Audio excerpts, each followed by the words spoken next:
#backpack found, case still cold. The ongoing mystery. 16-year-old Emily Carter had always loved the mountains.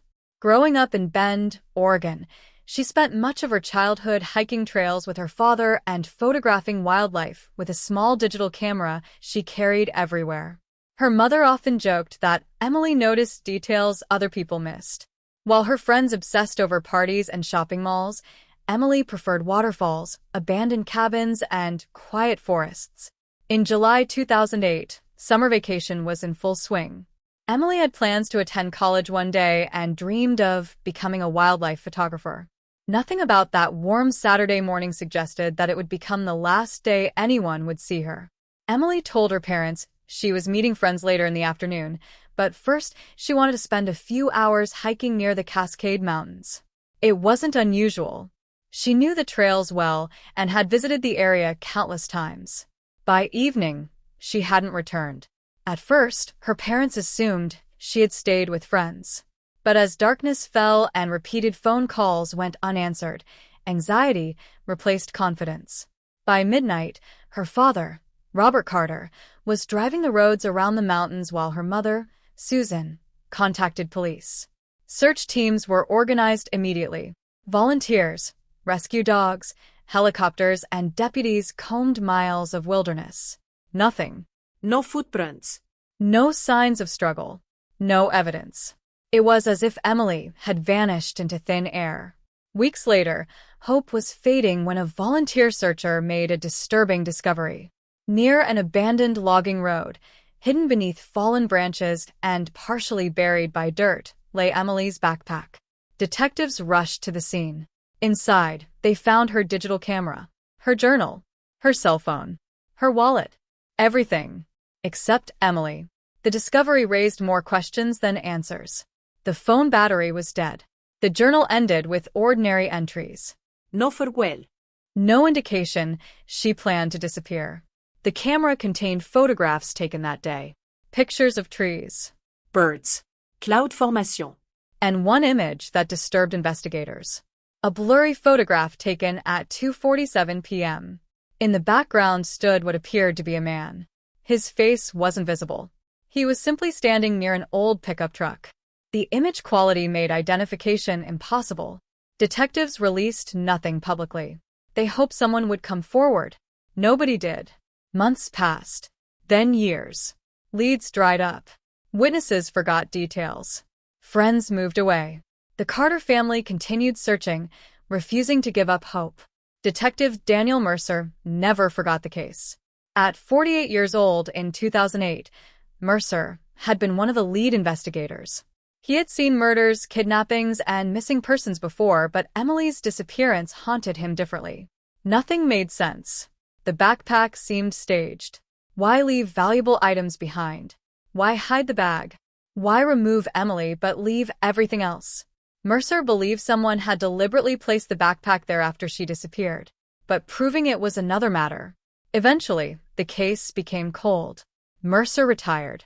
The files were boxed away, and the world moved on. 17 years later, in the spring of 2025, Daniel Mercer was 65 and living quietly outside Salem. He spent his days fishing, reading crime novels, and trying not to think about old investigations. Then an envelope arrived. No return address. No stamp. Someone had hand-delivered it. Inside was a photograph. Mercer's blood ran cold. He recognized it immediately. It was one of the unreleased images from Emily Carter's camera. Except this wasn't a copy from police records. It was the original. On the back were 3 handwritten words. "You missed him." Mercer sat frozen. Only investigators had seen that photograph. Or so he thought. Someone else had possessed it all these years. Someone who knew exactly what happened. And someone wanted Mercer to know. He contacted Detective Sarah Bennett, who now headed the Cold Case Division. She was skeptical at first, but forensic testing revealed something shocking. The photograph was genuine, not a reproduction. The actual missing original. According to evidence logs, the original should have remained sealed inside police storage. Except when they opened the evidence box, another discovery stunned everyone. The photograph inside was a fake.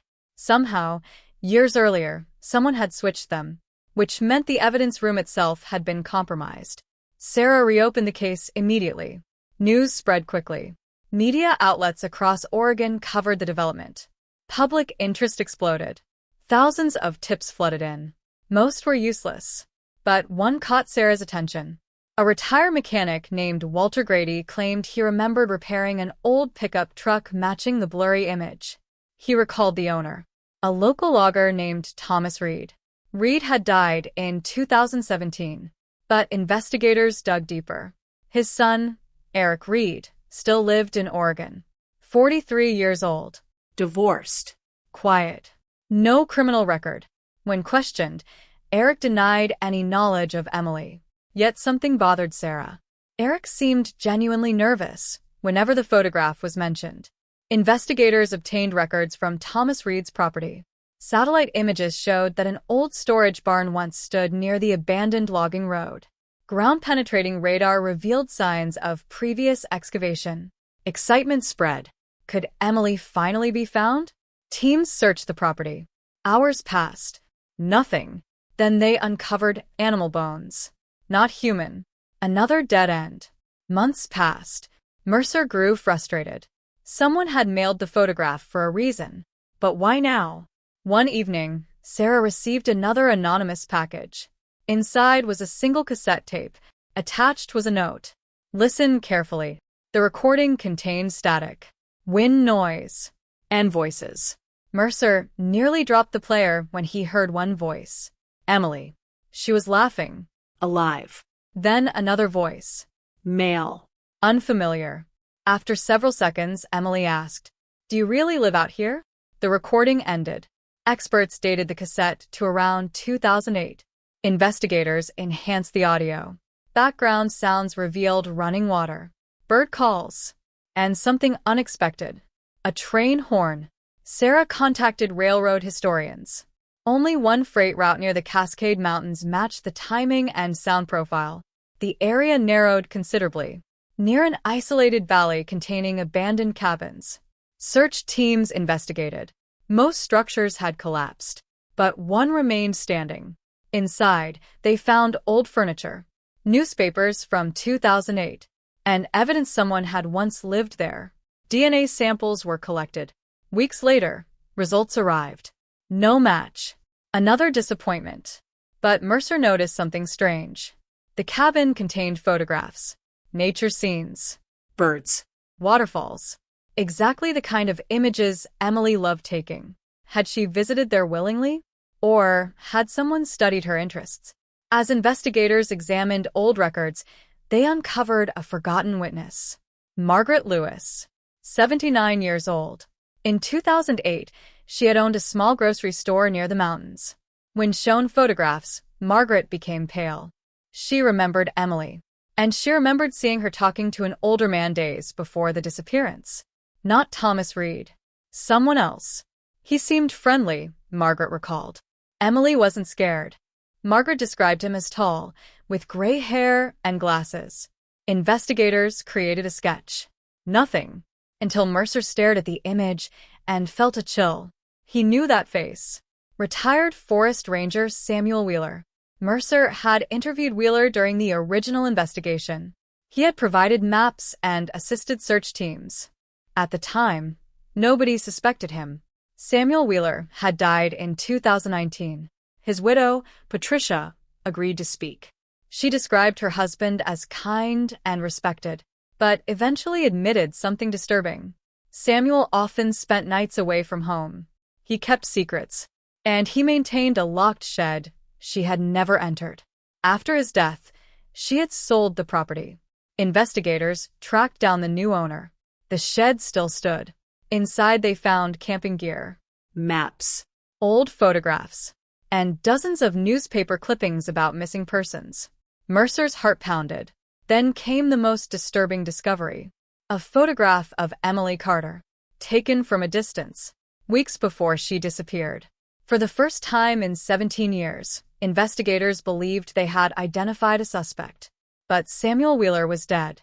If he had taken Emily, where was she? And who mailed the photograph? DNA recovered from the shed provided another twist. Several samples belonged not to Samuel, but to an unidentified female. Could Emily have survived? The possibility transformed the investigation. Age-progressed images were distributed nationwide. Tips arrived from across America. Most proved false. Then a woman in Montana called. She claimed her coworker resembled Emily. Investigators flew out immediately. DNA testing ruled her out. Months later, another lead surfaced in Arizona. Again, nothing. Mercer feared they were chasing ghosts, until a fingerprint lifted from the cassette tape finally produced a hit. Not Emily, not Samuel Wheeler, but a man named Nathan Wheeler, Samuel's younger brother, 73 years old, living in Idaho. Nathan denied mailing anything. He admitted visiting Samuel occasionally, but insisted he knew nothing. Yet, inconsistencies appeared. Phone records placed Nathan in Oregon during the week Emily vanished. Faced with evidence, Nathan finally confessed to hiding information. He claimed Samuel had asked him for help moving boxes in 2008. Nothing more. Nathan swore he never saw Emily, but Mercer sensed he was lying. Then Nathan suffered a stroke before further questioning. He died 3 weeks later. Another witness gone forever. Frustration mounted. Years continued passing. Mercer wondered if the truth would die with everyone connected to the case. Then fate intervened. In 2028, construction crews demolishing an abandoned farmhouse near the valley discovered a hidden basement. Police responded immediately. Among old furniture and rusted tools lay several boxes. Inside one box, investigators found journals. Not Emily's. Samuel Wheeler's. Mercer could hardly breathe as he turned the pages. The entries described loneliness, isolation, obsessive fascination with hikers and photographers. Then came the words that changed everything. I finally met the girl with the camera. Samuel had known Emily. The journals revealed months of conversations. He had befriended her, presented himself as a mentor, shared hidden trails and wildlife locations. Emily trusted him, but the entries became increasingly disturbing. Samuel wrote about wanting to protect her, keep her close, prevent the world from changing her. Mercer continued reading with horror. One entry dated July 2008 read, she said she was leaving for college one day. She laughed when I told her she belonged here. The next pages were missing, torn out, and the remaining entries suddenly stopped. No explanation. No answer. No confession. Only silence. Investigators searched the property again. Weeks later, they uncovered a rusted metal container buried behind the farmhouse. Inside lay old photographs, more newspaper clippings, and a necklace. Susan Carter burst into tears when shown the item. It belonged to Emily. At last, undeniable proof linked Samuel Wheeler to the missing girl. But still no body. Still no conclusion. The public became obsessed. Podcasts covered the mystery. Television specials revisited the disappearance. Internet communities analyzed every clue. Some believed Emily escaped. Others insisted she had died long ago. Mercer simply wanted answers. By now, he was nearly 70. His health was declining. He feared he wouldn't live to see the truth. Then, in early 2030, another envelope arrived. This one addressed directly to him. The handwriting was unfamiliar. Inside was a key and coordinates. No note. Nothing else. Sarah accompanied Mercer to the location. Deep within the mountains stood an abandoned fire lookout tower. The key opened a locker hidden beneath the floorboards. Inside sat a weathered box. Mercer slowly opened it. Photographs, Cassette tapes, letters, and a videotape labeled Emily. Technicians restored the footage. Everyone gathered in silence. The screen flickered. Then Emily appeared. Alive. Seated beside Samuel Wheeler. She looked calm, not frightened. Samuel asked questions behind the camera. Emily smiled awkwardly. Then suddenly she looked uncomfortable. The recording ended. No violence. No clues. But enough to prove Samuel had been with her. The tapes also contained audio diaries recorded by Samuel. His voice trembled. He described loving Emily, protecting her, saving her from adulthood. Mercer felt sick. But one tape held a final revelation. Samuel confessed. Not murder. An accident. He claimed Emily had tried to flee. During an argument near a cliff, she fell. Panicking, Samuel hid her body. He never revealed where. Mercer listened in silence. After 22 years, they finally knew. Yet one mystery remained. Who had mailed the evidence? Fingerprints recovered from the box revealed an answer nobody expected. Patricia Wheeler, Samuel's widow. When questioned, 84-year-old Patricia cried. She admitted discovering Samuel's secrets after his death. Terrified and ashamed, she hid everything. But guilt consumed her. She could no longer live with the burden. For years she mailed evidence piece by piece, hoping investigators would uncover the truth. She wanted Emily's family to have answers. Though incomplete, they were finally enough. Search teams returned to the mountains one last time. Months later, skeletal remains were discovered beneath rocks near a steep ravine. DNA confirmed what everyone already knew. Emily Carter had been there all along. 22 years after she vanished, she came home. Robert Carter had passed away before the discovery. But Susan Carter attended the memorial. She stood before reporters and fought back tears. People told me to stop hoping. I never did. Daniel Mercer attended quietly. No cameras. No speeches. Just an old detective finally saying goodbye. He placed wildflowers beside Emily's grave and looked toward the mountains she had loved. The mystery that had haunted him for decades was over. But he knew something else. Cold cases don't disappear. They wait. They wait in forgotten boxes. In old photographs. In memories. And sometimes, after years of silence, the truth finds its own way back. Because secrets can survive for decades. But eventually someone talks. Someone remembers. And someone decides they can no longer live with the past.